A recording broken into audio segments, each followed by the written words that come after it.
Hello, it is WNBA with Shay, and I am here live with Eric Nemchock. He is, great. Really knows what he's talking about. We've been chatting a lot about the WNBA the past couple of weeks. He has a new podcast called The Double Down. He's doing that with Trinkwald. That's the cat guy. They're both great. I've done multiple shows. Well, no, I've only done one with Trinkwald, but this is my third one with Eric. So, he's a returning guest. Eric, anything you want to tell the people about where you're working, what you're doing? Well, I think working is a term used very loosely right now, but we do have a podcast out. It's called the Double Down WNBA. If you want to look it up, we are on Apple and Google Play as well. We have a few episodes under our belt already regarding WNBA team reviews. However, we do have a little bit of change in content coming. I don't want to spoil it, but we're going to be looking back at an old WNBA game from 2009, as well as maybe a little fun redraft activity from a previous WNBA draft. So look for that in the coming weeks. Yeah, that sounds like a lot of fun. Like without games and stuff, like it's a lot. I know you've talked about that before, of just like we're all so bored and just ready for the games to start, and we can't even do that this year. So also, everyone, if you want to ask us questions, we will get to them at the end. I'm thinking we might go over the time because that's just what happens, and I had my coffee, so I will not be tired in an hour. We're going to go over the Minnesota Lynx, and we're going to talk a little bit what they did last year, and then like what they did on the off season, so draft picks, free agency, just what the new roster looks like, and where we think this team is going next year. So I'll give a little bit of a review, and Eric can help me out here. So basically, they were middle of the pack in offense, second best defense in the league, so that's really awesome. They ended up going 18-16 last year and placed 7th overall, so slightly below average, but not by much. So where do you think they were? Where I think they fell short last year was just like talent. They didn't have, they just stopped kind of after 2018, or even in 2018, they struggled a lot. They had the 4 Olympians. So what do you think they fell short with last year? They fell short of having Maya Moore on their team, I would say. That's kind of a big one. Yeah. And, anytime you have like an established core like that, not just Maya, but Lindsay Whalen, Simone Augustus, who, she was there, but for all intents and purposes, she really wasn't. She's not what she once was. Rebecca Brunson, really Sylvia Fowles, the only really returning part of that core.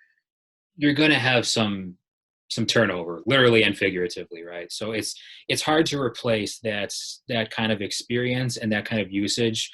I honestly wasn't very surprised that the Lynx struggled last year. In fact, I think they maybe, I want to say overachieved, but I think they fell around where most people were expecting them, considering just how much they lost and how much they had to retool their roster on the fly.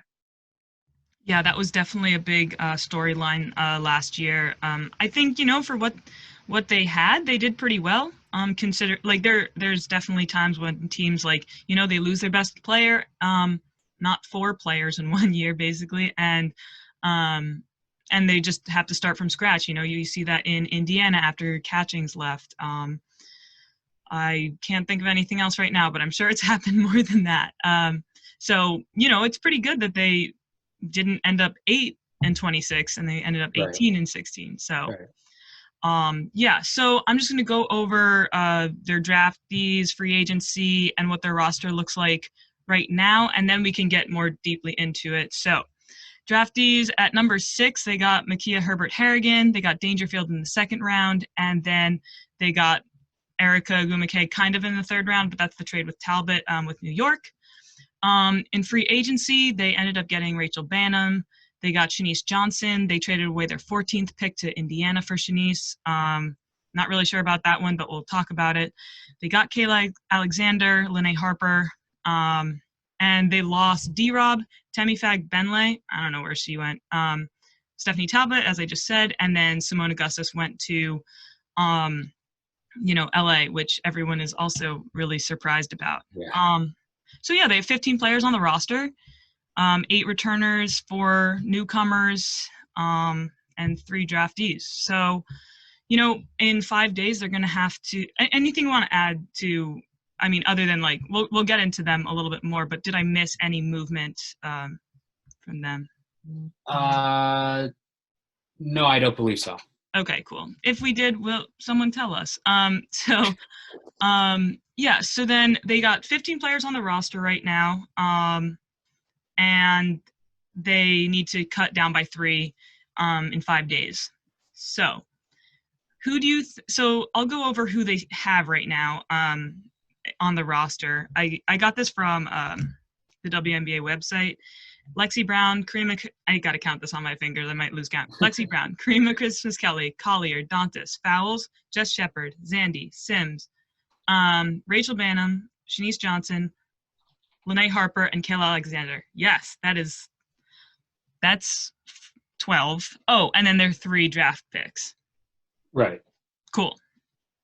We're not sure about what's going to happen with the international players, but let's just say that for now, they do have their international players coming over here. Who are the 3 people you think they're going to be cutting from their 15 that they have right now?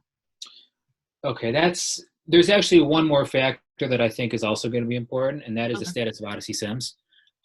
She had her baby recently, I believe, so congratulations to her. She has been hinting on social media that she is going to play this season. I don't want to, read more into that, or, just congratulations to Odyssey first of all. If she is able to come back, that's going to make things look a whole lot different than it would otherwise, I believe. I think Lene Harper is probably gone either way. Drafting Crystal Dangerfield as a point guard, it probably did it for Lene.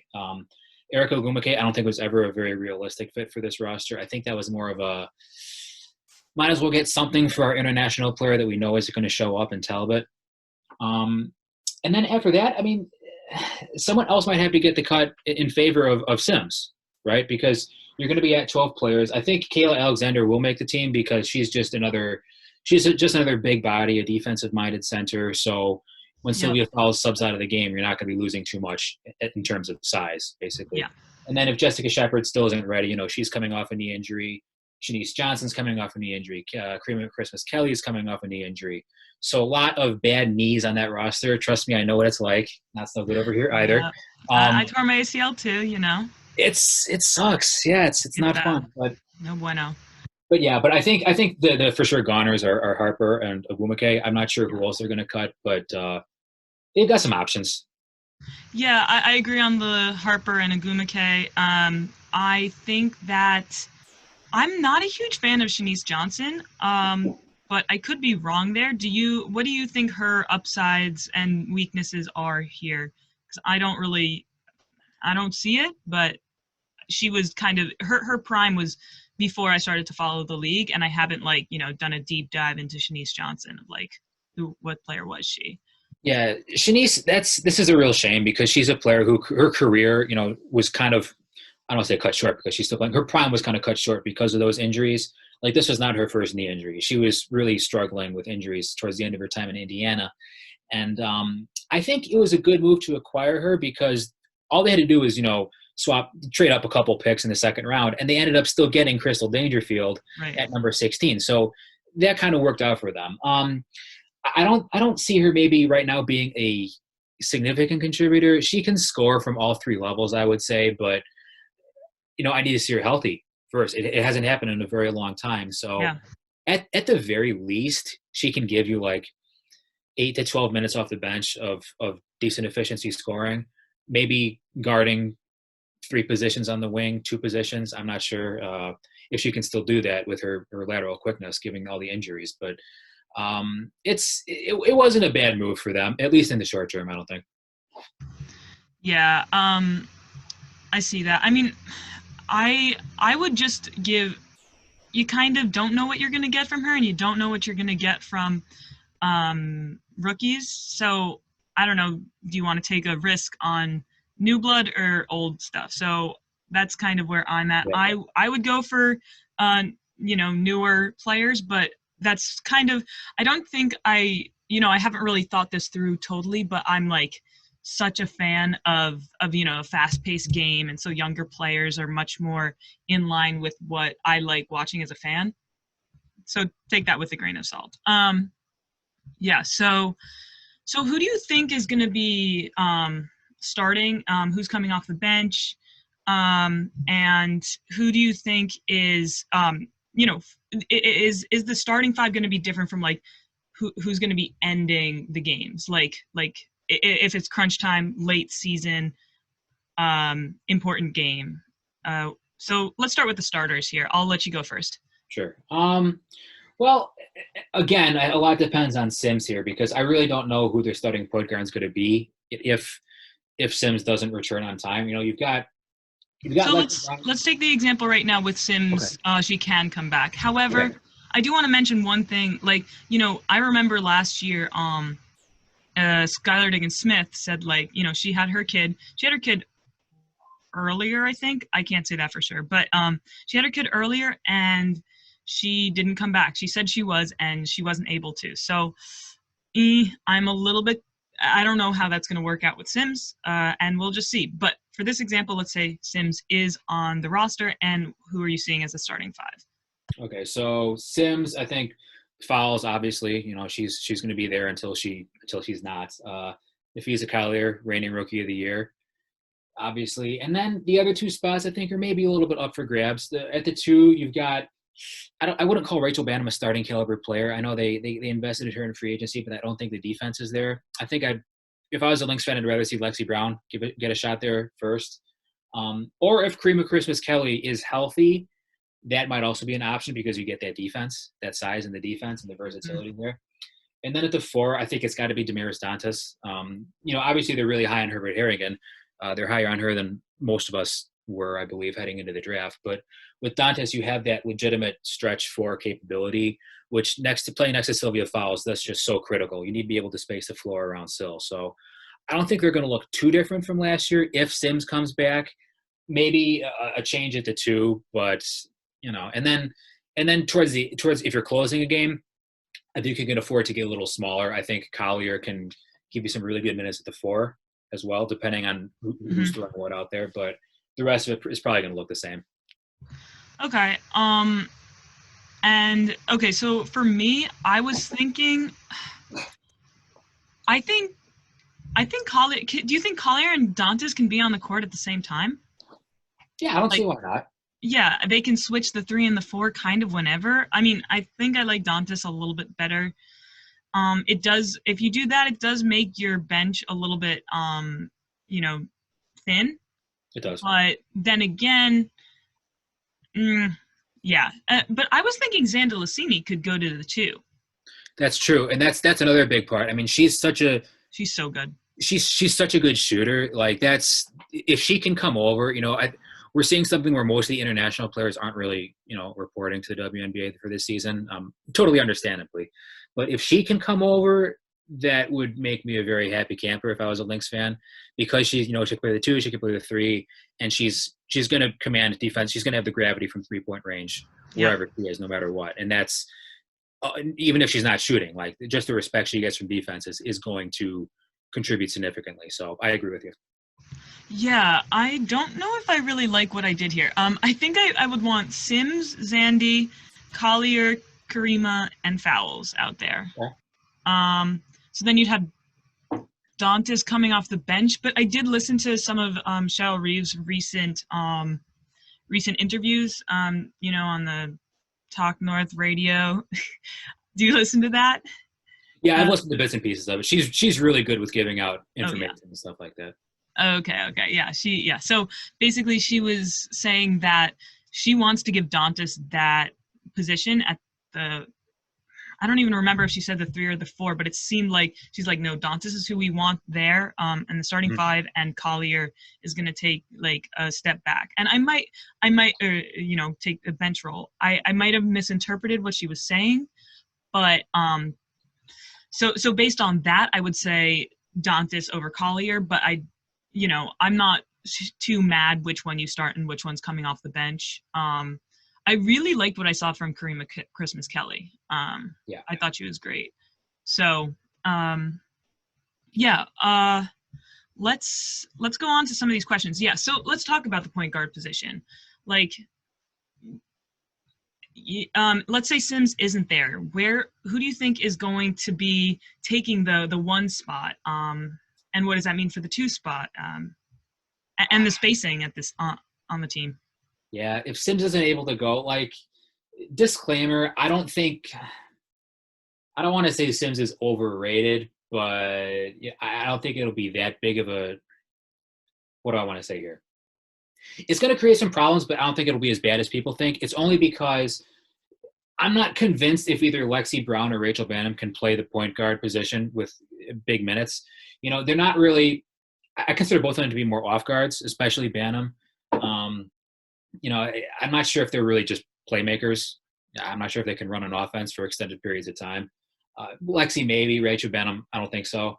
And then I also, on the other end, you have like that kind of diminishes what they do best, which is move without the basketball, right? So if the basketball is always in their hands trying to distribute, that kind of takes away from them coming off screens, spacing the floor for other players, what have you.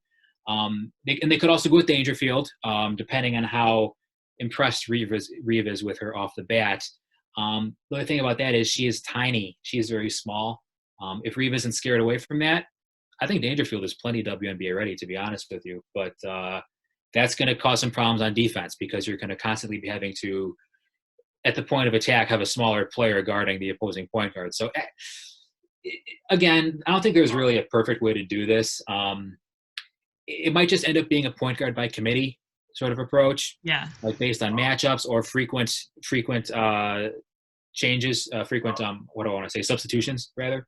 But then if that's the case, like the offense may be a little bit vanilla because there's a lot of stuff because point guard is not an easy position to learn, right? Right. Betsy Brown's not a full-time point guard. Rachel Banham's not a full-time point guard. Crystal Dangerfield's coming in learning a professional offense. That's not easy to do. So you're going to have a lot of intangible stuff going on there that isn't going to be easy to just pick up off the fly. Right. So there are ups and downs to each scenario, I would say. Just hope that Sims is able to come back, I guess. Yeah, I mean, now that like listening to you talk, I'm kind of liking Dangerfield there. I think, but with the caveat of like it's going to be really hard on the defensive end. Yeah. I just like don't because she like what she brings is really different from what Sims brings, and Sims needs to like Sims is not a very good outside shooter. What was her percentage? And I gotta scroll down a little bit. Yeah, so where is it? I don't even think I have it here. I lied. Well, anyhow, so Sims goes to the basket. She was like the fourth highest in for guards finishing at the rim. Yeah, she wants to take it to the hoop, yeah. Yeah. So what I'm thinking is like Dangerfield shouldn't do that. So I think she can distribute and that's what she did at UConn. And so then, but it also keeps the paint open. She doesn't need to take that space. And so that'll be really good for other players to drive and take that space up. So I think that could work. But of course the learning curve is there. And that is a serious learning curve. Dangerfield, I agree with you on that assessment. I think she's going to be a really good game manager, and I don't want to sell her short by calling her a game manager because she is a very nice good pun. Yeah, right. But since she shot just under 27% from three, and that's never really been her game. She wants to take it to the hoop. You know what she wants to do. She wants to get to her left hand. She wants to get the floater up there. Dangerfield would be ill-advised to do that. I think she's going to hang out more around the perimeter, which for this team, fine. Because where the ball needs to go. It needs to go to Sylvia Fowles. So that's if they can keep things simple for her, that'd make it pretty easy on her, I think. Yeah. What else do we want to talk about?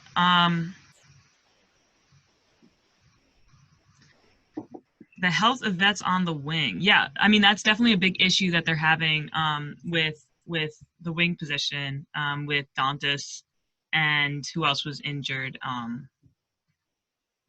It was Dantas, Karima. No, wait, was Dantas actually injured last year? I know it was. No. It was Dantas played at the 4. Yeah. So it was Karima, Shanice Johnson. and Shanice Johnson. Yeah. I mean, I'm not even convinced Shanice Johnson's going to go there. But I'm really excited when I was watching the film of Karima Christmas Kelly, literally at 3 a.m. last night because I couldn't sleep. I was really, really impressed with what I saw. I was surprised. Like, I did not follow this team at all last year.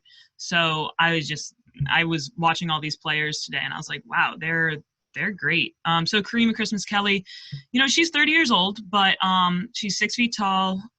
She was injured in 2019 and 2018. So I think, so she didn't play very much. It's been 2 full seasons since she's played. So you're not exactly sure what you're going to get from her. So when I was watching her games from 2017, I was really impressed. She was a good defender. I thought she got into the paint really well. She's not a high volume 3-point shooter, but she's 32% on her career, so not that bad. She doesn't really have as much of a mid-range game, but she gets to the line. And in 2016 she averaged 4.8 free throws a game. I mean, that's just easy money right there. Yeah, so I'm into what I see. How do you feel about Karima and her future on this team? You say you don't really know what you're going to get from Karima regarding health. One thing you will always get from Karima Christmas Kelly is toughness. She is definitely not afraid to take a charge or bounce off of people or, like you said, take the contact and get to the free throw line. She's a big body. She can do a lot of switching. She could probably even play some small ball 4 as well. So she just adds that versatility and that defensive tough-mindedness, just another vet who can come in there, make the right plays. I wouldn't call her a knockdown 3-point shooter, but she is capable of hitting the 3 if necessary. Big fan of Karima, always have been. She's just a pro's pro. She can come in, slide in, play almost anywhere, and give you good production and give you smart production at that.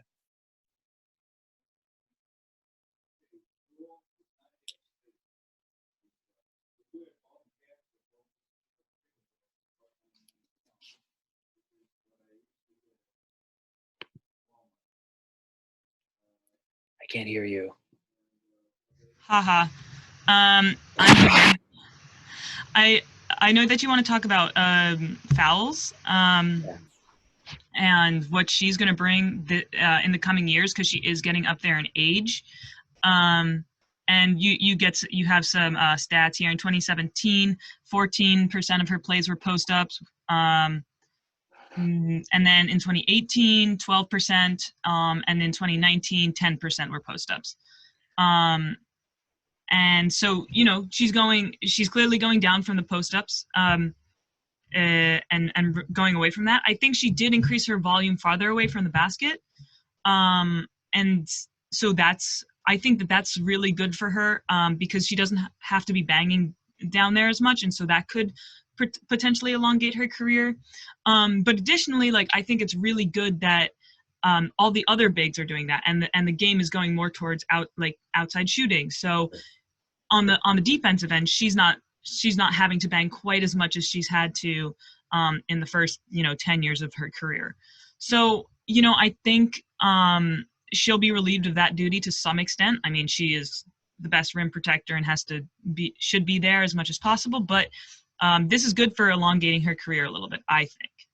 So what are your thoughts here? Well, first of all, those stats are actually team stats.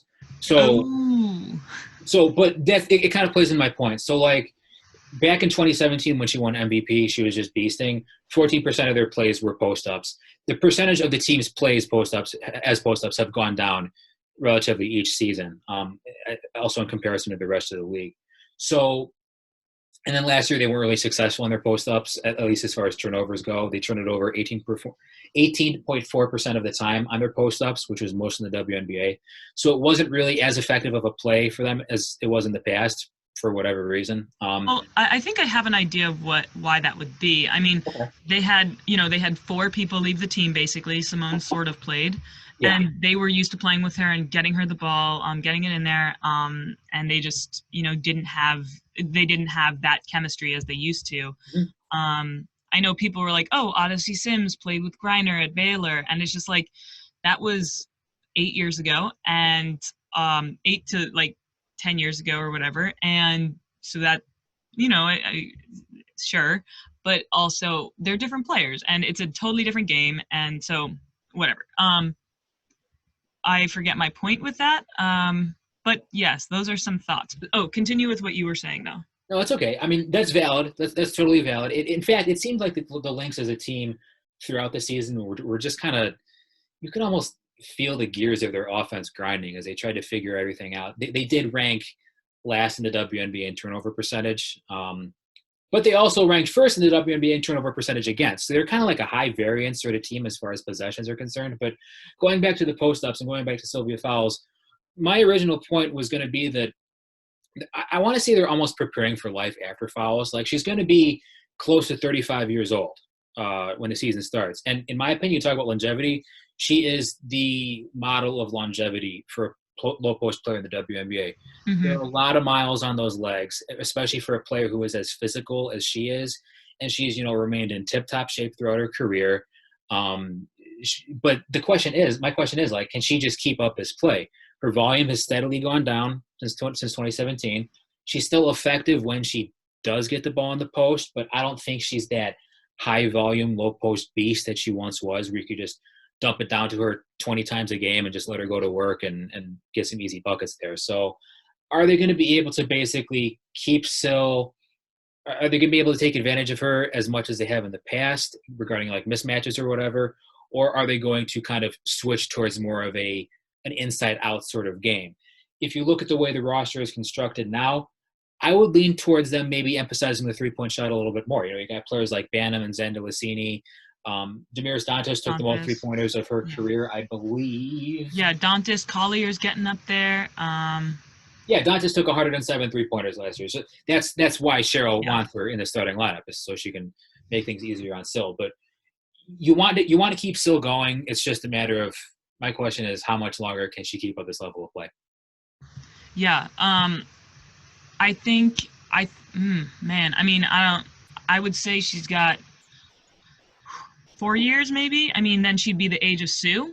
But I think she'll be on the team for a while. I don't know how much she wants to play, but like being a player with, a lot of experience, teams want to keep that. And I think Cheryl will keep her for as long as she can. Well, now I'm not so sure, because I thought that they would do that also with Simone Augustus, and then that didn't Yeah. happen. So Right. maybe she'll go over to the Sparks. There's no way they could afford her, but yeah. So I agree. I think it seems like this team is going more towards an outside game, like you said. I mean, they got rid of D-Rob, which I'm happy about. If I just I didn't really like D-Rob's game that much. I think Cheryl is definitely emphasizing that. Jess Shepard, in the 6 games that she played last year, she took 7 threes. So like that, as a 4, she's Cheryl's really wanting her to take that. And shows the trust that she has in Jess, and the emphasis on the outside shot. Same with Collier. Collier took more threes in the WNBA than she did in college. Dantas taking more threes. And she got Banham. It's just looking like a lot more outside shooting. And that'll maybe relieve Syl. I don't think so exactly, but it'll help. It'll help. I don't, I think the pieces that they have now, coming in, is better than they had last year surrounding Syl. And there's more experience with Syl, more of that chemistry than they had last year. So I think even though Fowles is going down in experience, or going down in her, ability to be effective on the court, she's still an amazing player, obviously, and she's going to be great regardless. But I think what's surrounding her is there's more chemistry and there's more skill, especially if Xander Lassini comes back. Oh my gosh, I'm so excited for her. So yeah, I am concerned, but like, it's not that big of a concern because it just happens. It's just like no one's surprised really that Sill's on the back end of her career. So. Anything else you want to say about fouls or the strategy that the team is playing? Yeah, why don't we talk a little bit more about the strategy, I guess. Do you think it's more than just 3-point shooting? Is there something else there? Do you think they'll run something differently? Well, one concern I have for this team is like where the bailout shot's coming from. They don't really have many players who can go out there and get their own shot.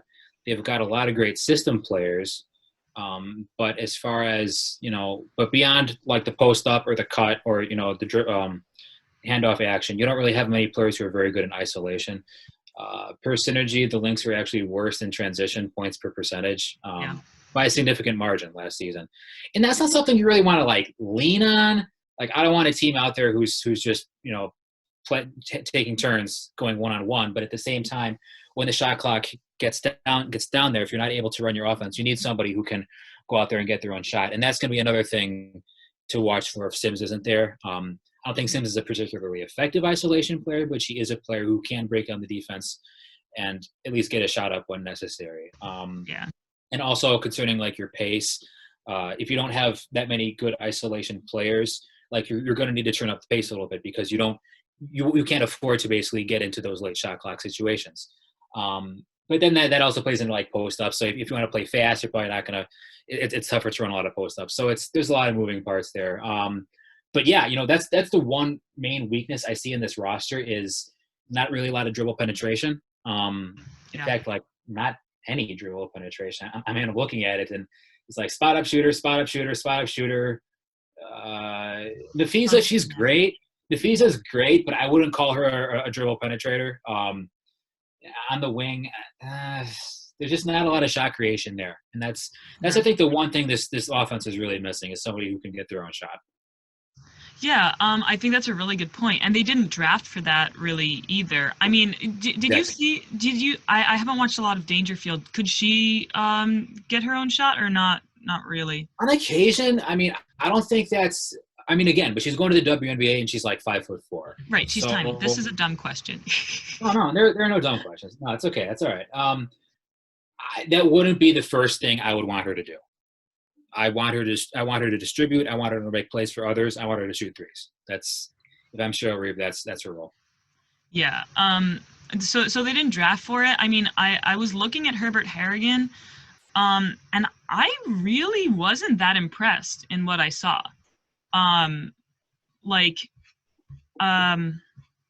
Let's see. Do I have her numbers around here? Probably. I mean, I do, but it's a matter of finding them. She's 6'2". She's good on her feet, but she's just a spot-up shooter. I think that's by far her strongest suit. And, she needs to come off – when she comes off screen, she's very off-balanced. She can't really take people off the dribble, as you said. She doesn't really have a super tight handle or anything. When she's got downhill momentum, she's pretty okay. I mean, but she's not going to break you down. Yeah, I'm just like not really sure why she got Herbert Harrigan because she being Reeve, like I don't know why Reeve did that because like it's not even like she shoots very much either. Right. She's obviously very athletic, but I just don't really understand this draft pick here. Well, I mean, it was the one that surprised me the most, at least in the early round. I know I've said that before. I could maybe understand it a little bit because she infuses a little bit of athletic energy, athletic life into that front court, and when she gets going north to south, she can really do some damage. Her best strength on the offense, I was actually looking at this earlier. Per synergy, she was in the 99th percentile, which that means it's really good. Like in the 99th percentile in post ups, in post up efficiency. So I was like, that's interesting. I didn't really. Granted, I didn't follow South Carolina that often, which is a shame. But well, on how many was it? A lot of attempts? Like, did you see? I could look it up too, but if it's only 10 attempts and she makes 9 of them, of course she's Right, in the right, right, 90th right. No, I percentile. think it was more than that. Of course, Synergy is not letting me log in now, but Yeah, no, it's a little bit slow. I get that. Yeah, I mean, it could be a surprise like what's her name from last year, Collier, but it's the same pick and everything. Like that's always the fun little narrative we're telling of like, oh, it might be a steal, and it's just like, I don't know, not so sure about that. So we'll see. But yeah, what does it say Urban there? Meyer, I think it's almost like a what you see is what you get sort of thing. I wouldn't call her the highest ceiling player, but I think she has a high floor. People will make what they want of that cliche, but she is somebody who's going to be able to come in and be nimble on her feet, defend pick and roll. She can move her feet. She can block shots. She can bring the energy. I guess what you're considering there at number 6 is all of the franchise players have already been off the board, right? So you're either looking at who's the best available, who's going to fit best in her team. She fits pretty okay on the team. Um, as you said it earlier, Cheryl Reeve loves Demiris Dantas, so it's not like Herbert Harrigan is going to be coming in playing 20, 26, 28 minutes right off the bat anyway. So she could come in and surprise us, absolutely. But I don't think it's going to be in that big of a role, if that makes sense. So you see her playing the 4 Yes, I do. or the I think 3? that'd be the most effective. No, no, because at the 3, because then you've got if Zandalicini comes over, you got Shanice Johnson, Christmas Kelly, Collier can play either or. I think Herbert Harrigan is going to back up Dantas. I think that'd be the best spot for her. Yeah, so where do you think that leaves Jess Shepard? And where do you think Jess Shepard should even play? The 4 or the 3? I mean, you think that she's going to make the roster. Yeah, yeah. But I'm not really I really liked what I saw from her, but I'm not really sure where she can go. So, as I said, like it seems like Reeve really likes her. I mean, she only played 6 games last year, but and they were the first 6 games. But she was averaging 19 minutes per game. She had a usage rating of 19%, so it's very equally distributed when she's there. As I said, she took a lot of 3-pointers. She averaged 5 field goals per game. So Cheryl is really was really willing to lean on the second round pick. And those games might be weighted a little bit less, or just the first couple games of the season, everyone's getting into it and figuring out their roster still. So I don't really want to dive into her numbers any more than that. I just used her numbers to see like what was Reeve thinking at the beginning of last season. But other than that, you can't really say like, oh, she's super efficient. It's just like, no, there's 6 games. So yeah, so I'm not really sure where she's gonna go this year. Are you leaning more towards the 4 or the 3? Oh, definitely a 4. Definitely a 4. She Really? Jess Shepard is a lot of things. Fast is not one of them. She's not exactly athletically gifted, so I think the 4 would be the best spot for her. Plus, she's just like so skilled with her passing ability, and like you said, she's got that outside shot as well. So she can. I think she'd also be a good fit next to Fowles or whoever. Honestly, I mean, she's such a wizard with the ball in her hands. I think she can really get that high-low game going. That's something that I think that's an element that she does bring to the team that I don't think many other forwards on the team can, is the high-low ability. But again, is she fully recovered from her knee injury? The only reason she played the first 6 games is because she got hurt, ACL, unfortunately. So, there are a lot of knee injuries on this team that they got to come back from, which really sucks. But yeah, Jess Shepard, I think she's a pretty situational player, I believe, because she can get run off the floor and she can get exposed defending pick and roll action. But on offense, she can do a lot of things with the basketball, and she's a very good rebounder as well. And this is something that people always talk about. Once she gets the rebound, she's a great outlet passer. So I don't know how much you value that, but once Jess Shepard gets the rebound, you're getting out and you're going. So that's really good for your pace. Yeah, no, I can see that. Yeah, and we still, the question still from last year was like, can her game translate to the WNBA? Because she would be quite undersized or Mm-hmm. and slow, for the even the 4 position. I mean, not too slow for the 4 position. I wasn't unhappy with the speed that she was at, but yeah. So I don't know. In college, she cut a lot.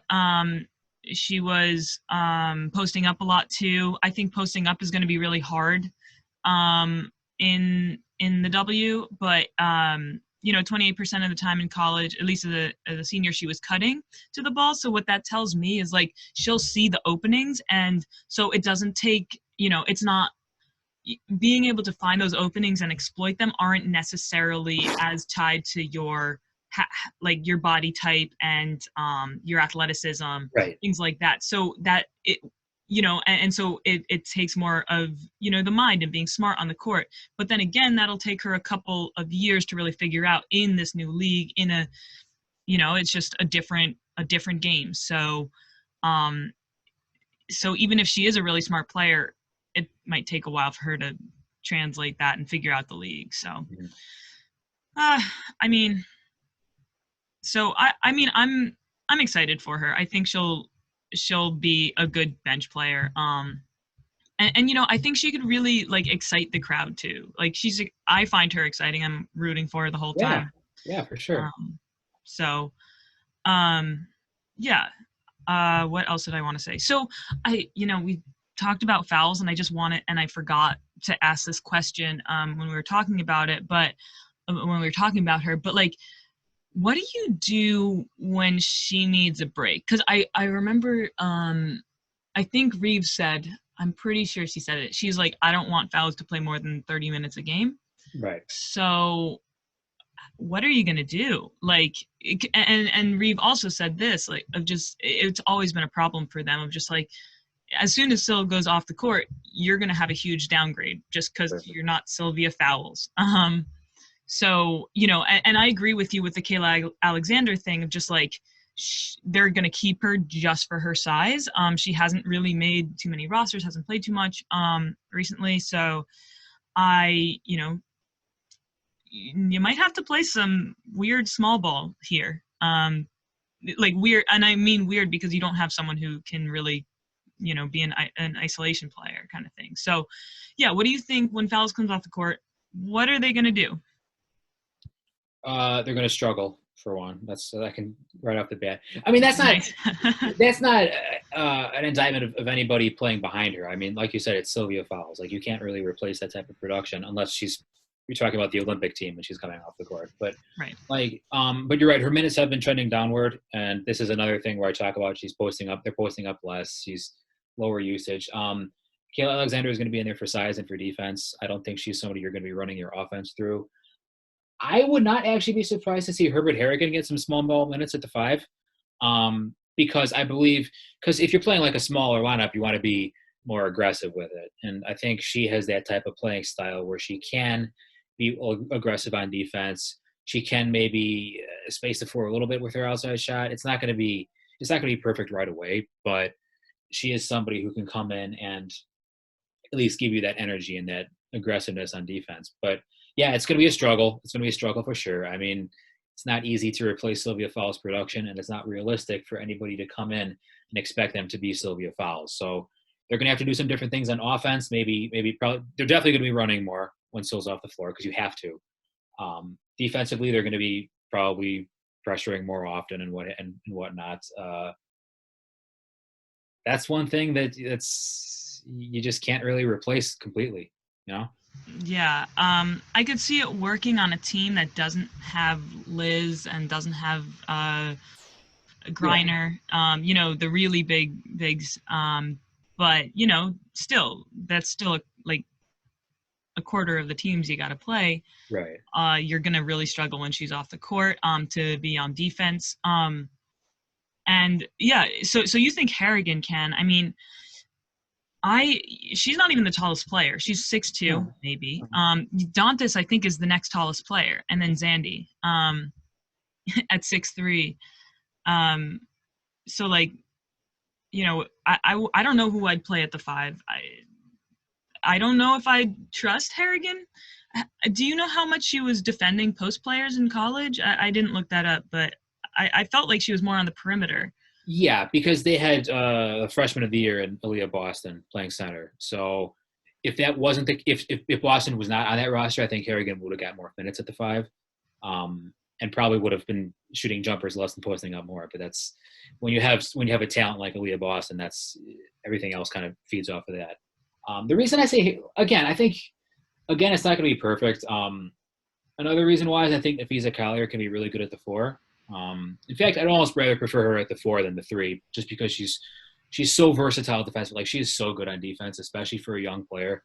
And I think she can take advantage of her offensive efficiency against fours more than threes. But that's the thing. The problem with this is, like you said, so many other teams have these big front courts that you can't really take a break with your own big center. And if you do, you're kind of it's like who's going to make the adjustment first, right?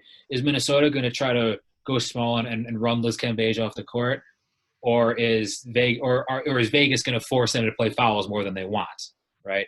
So it's all about adjustments and who can make the first chess move, if you will. It's be really difficult against teams like LA because you got oh my god, you got both Ogumakes, Candace Parker, Maria Vadiva, maybe Beatrice Smith. Like you got so much size there that's Still's going to have to play more than 28 minutes a game against them. But Yeah. that's going to be interesting to see for sure. Yeah, I mean, maybe Reeve was saying like, average 30 minutes, because some Yeah. games she'll be able to play 25 and some games she'll have to play 35. So that's how that's going to be. I mean, yeah, I'm really excited about Collier. Like, I mean, I'm a little. Uh, how do you think that she's going to be able to, you know, have the same production, same efficiency as she did last year? Oh Because yeah. she was awesome last year. I just want to talk about her for a second. Let me do it.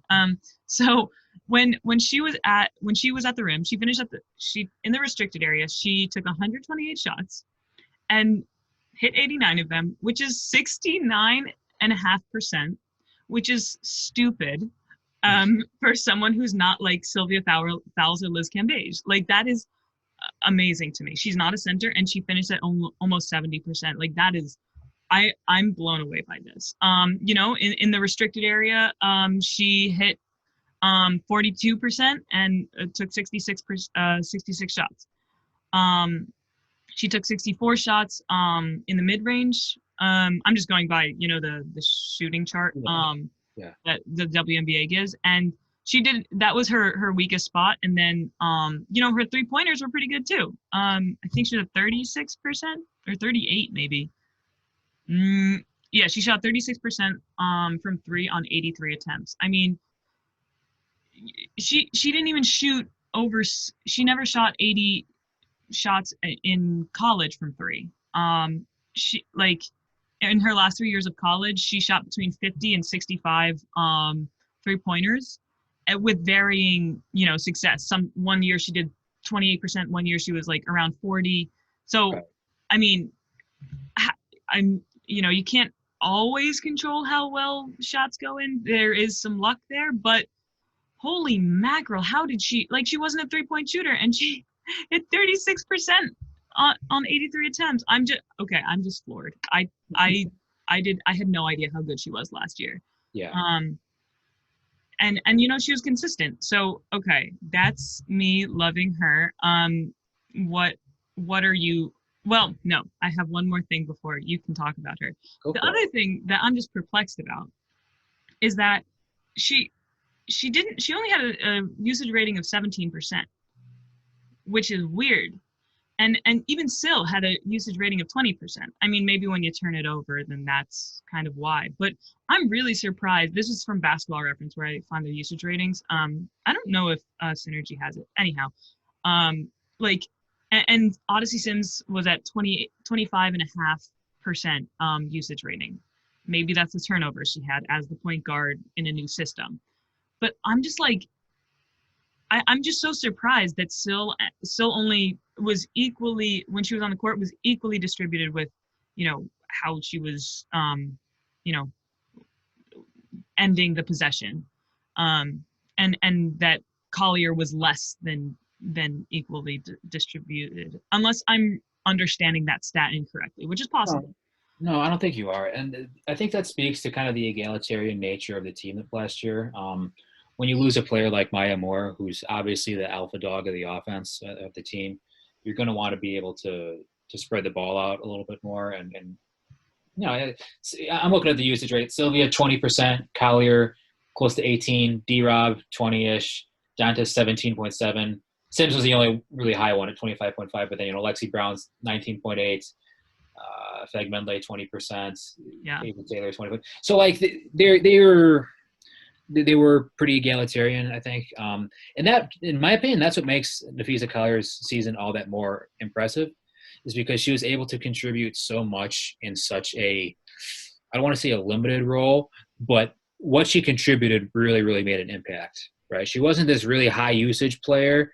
Like it was kind of interesting, the Rookie of the Year race. You got Erika Agumbawale, who was, without a question, the leading player of the Dallas Wings. She took a gazillion shots a game. She always had the ball in her hands. And then Nafisa Collier, not really a high usage player, but she just did everything for them and just did everything really well and really smoothly and really efficiently. So maybe to play off what you were saying is, can Collier become a higher usage player?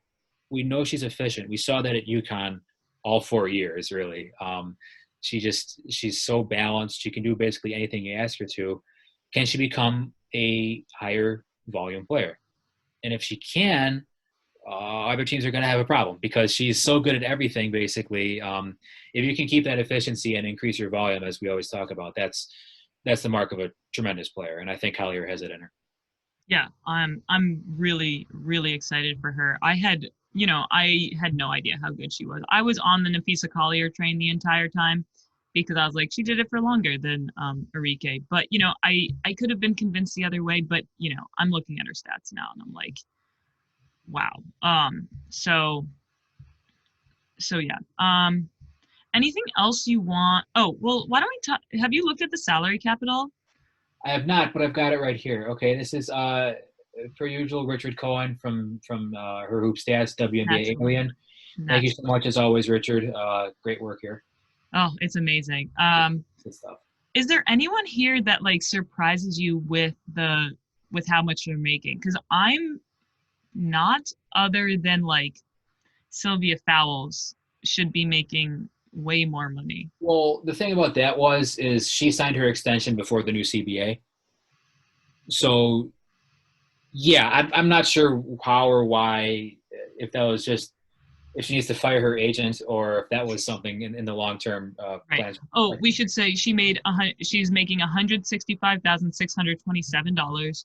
I don't know what percentage that is of something else because that $627 seems rather random, but it's probably some percentage of something. I mean, I think there's some steals here. Of just like, well, I don't know how many years Zandy has been playing. Does anyone call her Zandy, or is that just me? I've never heard that, but you do Okay. you. I took the Zand and put the last I at the end. Yeah.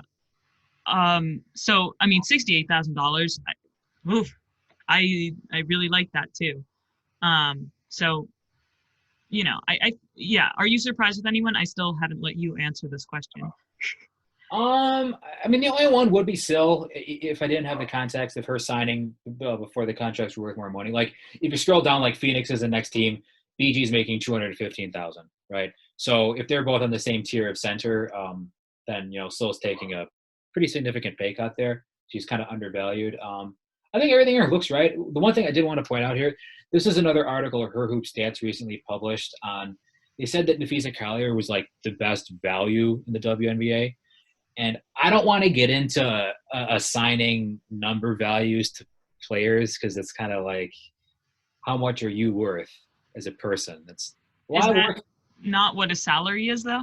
No. I'm saying like I Like don't want to say like this contract sucks because she's not worth that contract. Well, we're worth more than just our number values. But anyway, the 57,000 that she's making this year is a steal. I mean, obviously it's just a rookie contract, but that just goes to show how flexible teams that are loaded with rookie contracts are, I believe. Because then if you look at a team like Dallas, for instance, they've got so much cap room to work with because they have like all rookies. Yeah. So value. So if you're looking at in terms of production per dollar or however you want to put it, um, like Dallas has a lot of steals, but I think Collier is rookie contracts, rookie of the year. That's a steal, right? All rookie contracts are a steal. They're Yeah, bet. yeah, I yeah. mean, even under this new CBA, they're underpaid. Well, So rookies are woefully underpaid. Yeah, yeah, yeah, I mean, at least it's not like $41,000 like it was before. Oh my yeah. gosh. So you take what you can get, I guess. Yeah. So cool. I feel good about all that right now. I want to talk now. Well, do you have anything else you want to say about the Lynx? Well, actually, we're gonna get to your and then my rankings of the team, the tiers. Hmm. WNBA Hannah, go follow her. Set like made a post and was like, "Here are my tiers." I have no idea what she wrote, but whatever. She wrote something, and Eric answered, and there were some very perplexed WNBA fans there Yeah. with varying opinions. Even if they didn't say anything, I know they were thinking things. Um, and yeah, I mean, I disagreed on some things and agreed on. I mean, like you're not wildly out of like, these are possible things. But yeah, so we'll get to that. Okay. So where do you think? I mean, just to wrap up the Lynx part of this, where do you think the Lynx are going to place this year, or like, yeah, just answer how you'd like. Um, I think they're going to be at the bottom of the playoff race, and I don't mean like lottery. I think they'll make the playoffs, but I don't think the ceiling for this team is that high, Okay.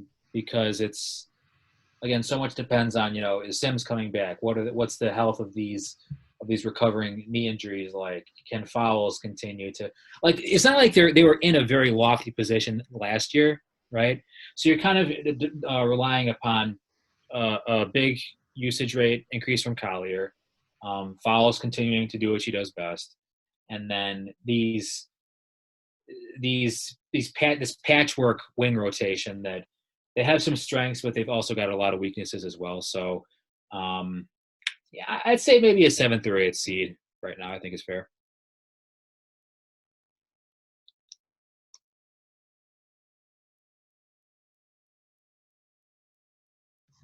I'm totally silent. Ah, it's just because my computer is very loud and is breathing very loudly, so that's why I turn it off. Anyhow, um, I think they're not gonna make it. But if they do, it's gonna be low. As you said, but I just think that other teams are just have so much more talent. Oh yeah, Um, and it does depend on all teams, like who can play and who can't, because that's all, like who gets injured and who doesn't. Because like this team probably would have been a lot better if Christmas Kelly could have played, if Xander Lucini could have come to the U.S. And you just have no idea what's going to happen. So if yeah, but yeah, that's what I'm thinking that I think that I'm thinking they're lower than you, but what four or five teams do you think are worse than them or that they're better than? Dallas, Indiana, New York. Although honestly, New York, like they're a completely different team right now. So I'm not sure about them. But for the time being, New York. And then I don't know, man. Like they could honestly. You're right. I mean, you have a point. They might be a lottery team. Because so many other teams like got better this offseason, and I'm not sure you could say that about Minnesota. Right. That's really what I'm thinking. I think Yeah. Okay. Minnesota and Fair. Indiana are kind of in the same boat where they like didn't really change things that much. Um and or they had a lot of changes last year that were all downgrades just because they didn't have that same core, and that's Right. Right. they were rebuilding things like that. So, you know, I don't know. They just didn't add that much to like a less good rebuilding team. So, I I think that they're low because of that. yeah, I don't see them being better other than like Reeve is amazing and smart, and I mean they all the coaches are, but I hear Reeve's voice more than like Sandy Brondello, so I have no idea, like I just have no sense of what's coming from her. Okay, so I'm going to share the screen now. Okay, people on Twitter who there's so many viewers there. They can now see the rankings because I made a graphic and I'm very proud of myself. And then I'm going to share which screen? I'm going to share this screen. Nope, that didn't work. Here we go. Is that working? Yeah, I can see it. Nice. Can you see my desktop? I don't know. No. Or is it just the, okay, cool. So Eric has in his 1A tier, Las Vegas and Los Angeles, 1B, Washington and Seattle. I like that you broke it up because I needed that extra rank. In the second tier, he's got Connecticut. Third tier, Phoenix, Chicago, Atlanta. Fourth tier, Minnesota. Fifth tier, Dallas, Indiana, New York, Liberty. So, not that bad or not that off, but just like there's a couple things I think. So to me, I think Washington is the best team, and just like last year, I think they're just gonna run everyone off the court. My 1B tier, Las Vegas, Los Angeles. Then my second tier, Seattle, Connecticut, Atlanta. Third tier, Chicago and Phoenix. Fourth tier, Dallas, Minnesota. And fifth tier, Indiana and New York, Liberty. So like the distribution is a little bit different. Mine's more, I don't know. There's just each tier has more, basically. So yeah, why do you think Las Vegas and Los Angeles are better than Washington? Like I don't know, like where's that coming from? I just feel like that's so not what's happening. Well, for one, Washington is -1 Christy Tolliver, and Los Angeles is +1 Christy Tolliver, and I think that directly affects both teams. And also, Washington, I don't think they're going to be as deep as they were last season. Off the bench, you don't know. Well, we don't really know what the roster is going to. Again, like teams have to cut everybody down. We have to be under the cap by May 26th. So by the time this podcast is out, things might have changed. But like Leilani Mitchell, she can come off the bench and shoot threes, but again, she's not Christy Tolliver. What's Aerial Powers? Can Aerial Powers stay hot? Kiara Leslie was their first round pick last season and she got injured. So is she going to be able to make the same kind of impact that Shatori Walker-Kimbrough did when, Shatori got traded? And then Tina Charles, if Tina Charles is playing a lot for Washington, I got some questions because yes, they are able to surround her with a lot of shooters, which she didn't really have in New York. But at the same time, she's going to be taking a lot of minutes away from Latoya Sanders, who I believe is very underrated, especially defensively. So defensively, I don't think they're going to be quite as good. She's going to be taking shots away from me. Sometimes she's going to be taking shots away from Deladon. So I don't think they're going to be as historically good as they were last season. I still think they're going to be good, hence why I have them 1B. The reason I had 1A and 1B is I could see these teams maybe swapping a little bit, whereas Connecticut I feel like is firmly second tier. But then like the Sparks, you just have so much depth everywhere, especially in the front court. Like that's just scary. And Vegas, Vegas gave Washington a run for their money last season in the playoffs, in 3 of the 4 games at least. Although I do need to see how this Angel McCarthy signing is going to work out and how the D-Rob signing is going to work out because they are really not prioritizing outside shooting. And on a team with Asia Wilson and Liz Cambage, I kind of want to see more of that. But I don't know. Maybe Bill, he trusts Kelsey Plum more this year, and she gets more of a role than she did last season. I just think those top 2 teams are just too talented and too deep to not be considered the favorites. Washington, at best, made lateral moves this offseason, at best, in my opinion, whereas the other 2 teams got better. That's my logic. And then Seattle being at 1B, they got the best free agency acquisition back, and that's Brianna Stewart coming back, right?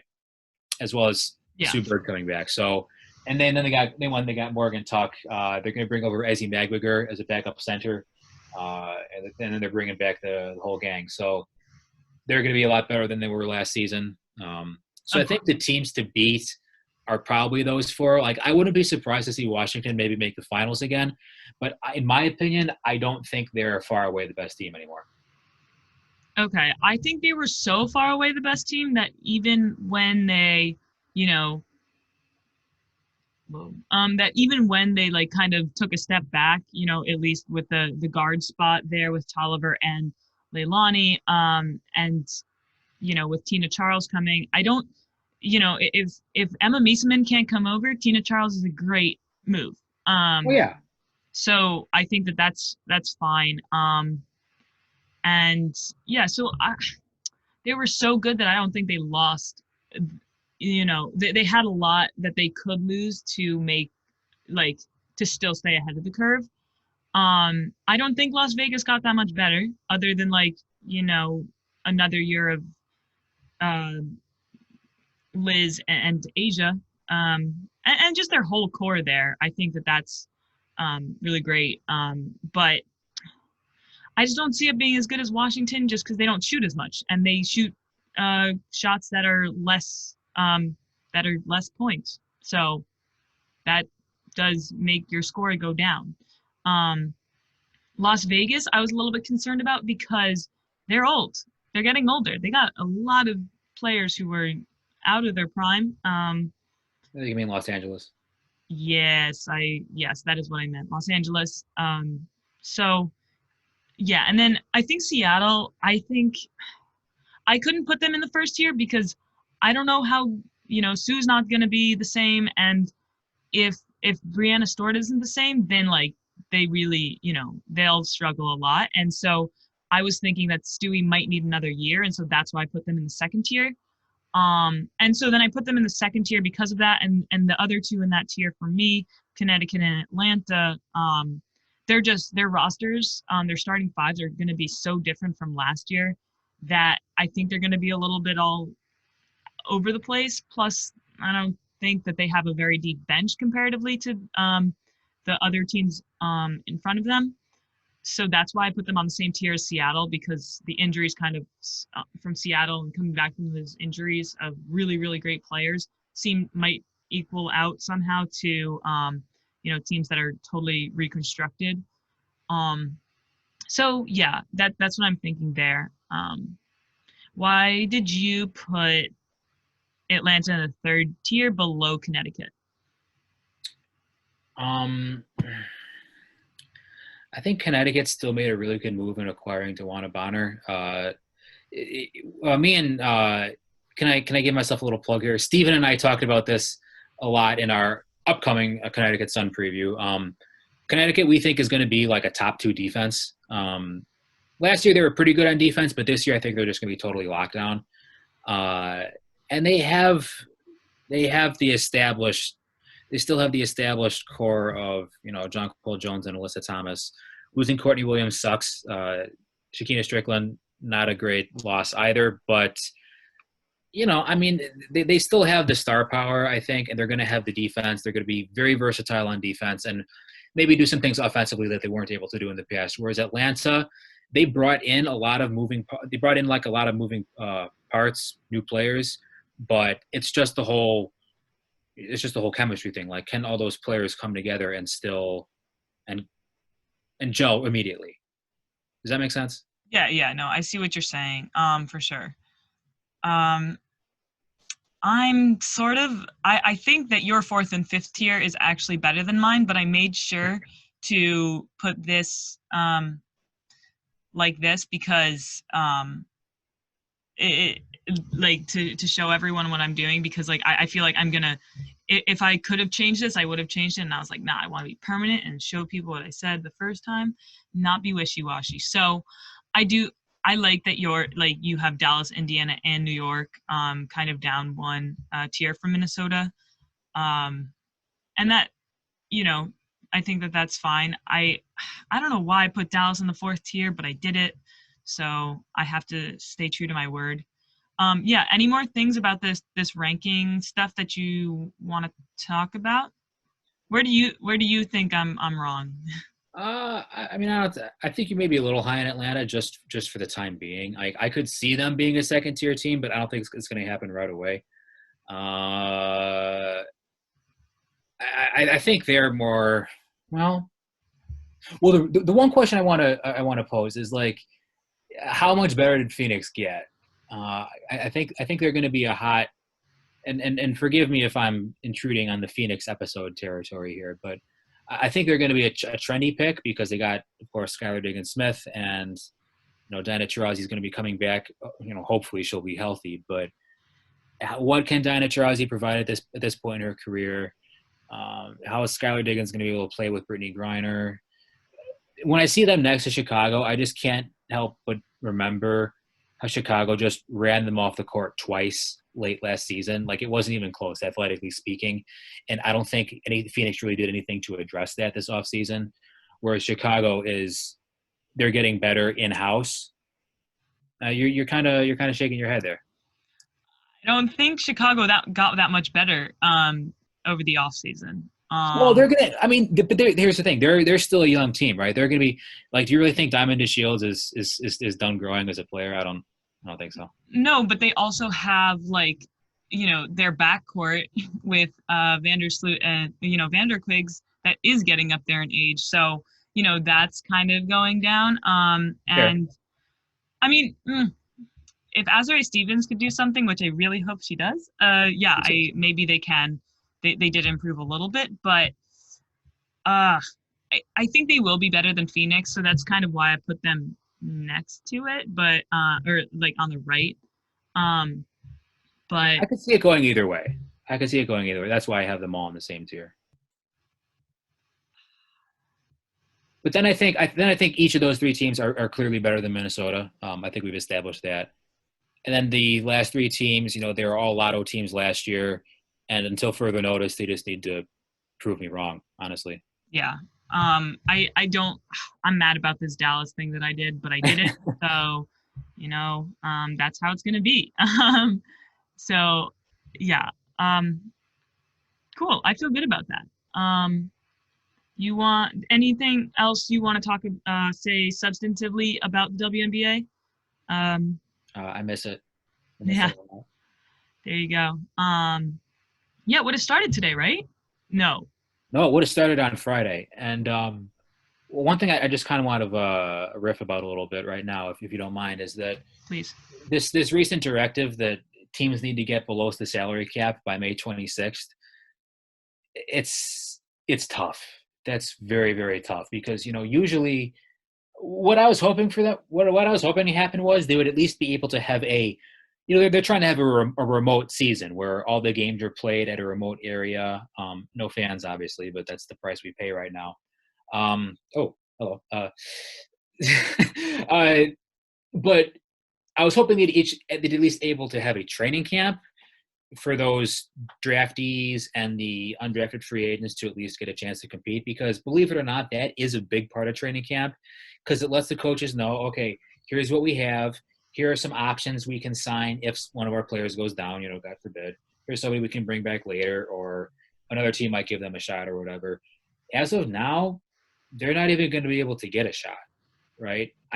The good news is that it's because the players need to all get paid by June 1st, which is good news as far as, they're getting paid and we might have a season. But the bad news is all these players who, they worked their whole life to get to this point, to get drafted to the WNBA, they knew it was going to be tough coming in to compete against these veterans. It was an uphill battle. But man, if they could only get some knowledge and some competitive edge against these veterans who have been around forever, that would help boost them up in the future. They're not going to get that chance, right? They got drafted, but aren't even really going to get a chance to do anything about it. So that really hurts as a fan and as somebody who knows what these players go through. And I just really hope it can change for them. One idea I saw floated around was, well, maybe they can work back to increasing the roster sizes to 15 somewhere down the road to at least give these players a real chance. At the point, we don't know, because we're kind of at the mercy of the NBA right now. I can't really see the WNBA doing anything until the NBA decides on something. So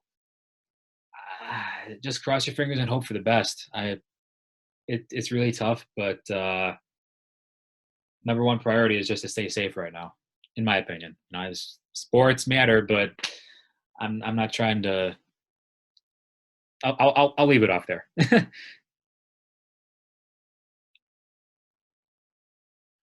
Anything you want to plug now? Like your Twitter handle, your podcast Twitter handle. What are all those things? Plus, where you write. Where I write, yes, I do still write. I write at Swish Appeal, and I actually just at SB Nation, it's Underdog Week, so we're each writing an underdog themed piece. I just published one on Allie Quigley, Chicago's very own. I believe she has a very good story of being an underdog. Just a little spoiler, little hint. She was not always the high volume 3-point marksman she is today. She's a very fascinating backstory and kind of overcoming the odds. So if you have a few minutes of your day or your evening or whenever you're listening to this, I would love if you took a gander at it. I think it came out pretty well. It would hopefully get you a better appreciation of where Allie kind of came from as far as a WNBA player. As far as future content, I mean, that's kind of up in the air right now because still no basketball being played. So yikes. But as far as Stephen Trinkwald and I go, we are still recording WNBA, Double Down WNBA. You can follow us on Twitter. You can find us on Apple Podcasts or Google Play. Like I said, we've been reviewing. We've got 3 team reviews done. We've got the Atlanta Dream, Chicago Sky, and Connecticut Sun, which will be published on Monday.